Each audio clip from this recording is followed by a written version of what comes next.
Yo les gars, donc aujourd'hui on va parler de Cross the Age.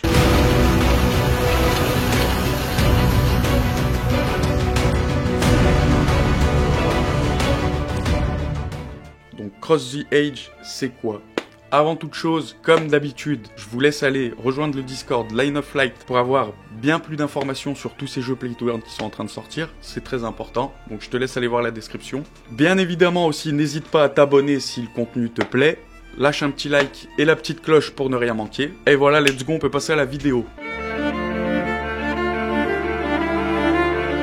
Alors avant d'être un métaverse ou même un jeu de cartes collectible, c'est une saga de romans dystopiques. L'équipe de Cross the Age ont une vision long terme, avec 7 romans sur une période de 10 ans. A savoir que chaque semaine, un chapitre est dévoilé, ce qui permet aux joueurs de participer au scénario de l'histoire, les gars. Donc sur les prochains romans, c'est la communauté qui vont participer à écrire, si vous voulez, à la tournure que va prendre l'histoire de la saga Cross the Age. Donc ça, c'est déjà un très très bon point. Alors Cross the Age est un métaverse du nom de Artelium divisé en deux parties. On a le territoire Arcante et le territoire Mantris. Ces deux zones sont séparées par la crevasse. Je vous mets des images. Chaque zone est composée de plusieurs villes ou forteresses. On a par exemple pour le monde Arcante, Sala,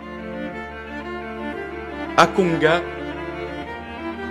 Nepsis, Alvilide, Herculanum, Orcunion et Masada.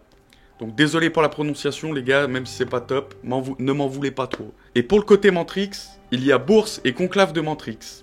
A savoir que la crevasse est une zone de combat légalisée entre Mantris et Arcante, où on y trouve Apology et la Porte du Géant. Dans le monde d'Arcante, la magie règne. Selon le territoire, les mages savent utiliser un ou deux types d'éléments parmi le feu, la terre, la lumière, la nature, l'eau, l'air et l'obscurité. Et dans le monde Mantris, il existe 5 formes de technologie qui régissent la ville. Parmi elles, on a donc Matrice, Robot, Meditech, Cyber et Bioméga. Alors pour le côté collectible, il faut savoir une chose, c'est qu'avant d'être un métaverse avec un magnifique monde ouvert, c'est avant tout un jeu de cartes collectible. Donc pour chaque saison, il y a 2 collections de 145 cartes. Ce sont les 2 sets de base. Ensuite, on a 52 cartes hors série, donc une par semaine sur la période de 1 an. Et il y aura aussi 10 cartes en early, 7 cartes uniques et 6 cartes cachées dans le livre. Je vais vous expliquer juste après. Donc pour trouver les 6 cartes cachées, il faudra répondre à une énigme dans le livre. Ce qui nous donne une donnée GPS dans le métaverse. Donc il faudra ensuite se rendre à cette donnée GPS dans le métaverse pour enfin avoir la possibilité de débloquer cette carte. Alors oui, il y a un système de fusion. Le jeu nous donne la possibilité de fusionner n'importe quelle carte commune pour avoir une version alternative. Donc il y a 4 niveaux de version alternative. Alors on a 70% de chance d'avoir une C, 22% de chance pour avoir une B, 7% de chance d'avoir une A, et seulement 1% de chance d'avoir une S. Donc autant vous dire qu'elle peut vite coûter bonbon la S. Donc le nombre de joueurs est censé augmenter avec le temps, et le nombre de cartes diminue avec la fusion. Donc ça fait que cette même carte, qui peut être même une commune, va devenir de plus en plus rare au fil du temps. Alors Cross the Age se différencie de tous les autres Play to Earn avec la transition de NFT à NFC. Ça veut dire quoi? Ça veut dire que vous pouvez prendre, une fois après avoir minté vos cartes, vous pouvez prendre, donc c'est des NFT, et vous pouvez les faire transitionner à NFC. Ça veut dire recevoir vos cartes dans un deck réel. Donc chez vous, vous aurez votre jeu de cartes, votre deck. Ça peut être super intéressant. Mais pour ça, il vous faudra avoir un minimum de 100 tokens CTA pour pouvoir convertir vos NFT à NFC.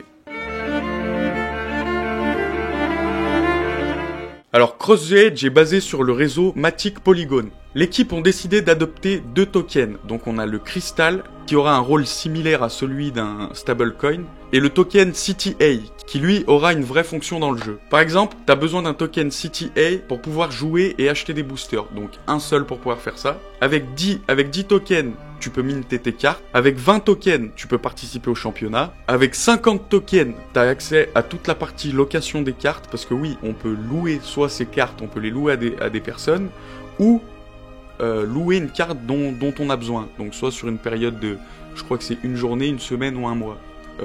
À corriger. Dites-moi dans les commentaires si je dis pas une bêtise. Donc comme on l'a dit, avec 100 tokens, tu peux passer aussi tes cartes de NFT à NFC, ce qui est pas mal. Et avec 500 tokens, tu peux avoir accès aux cartes hors série toutes les semaines. Donc ça peut être intéressant pour ceux qui ont un peu plus d'argent.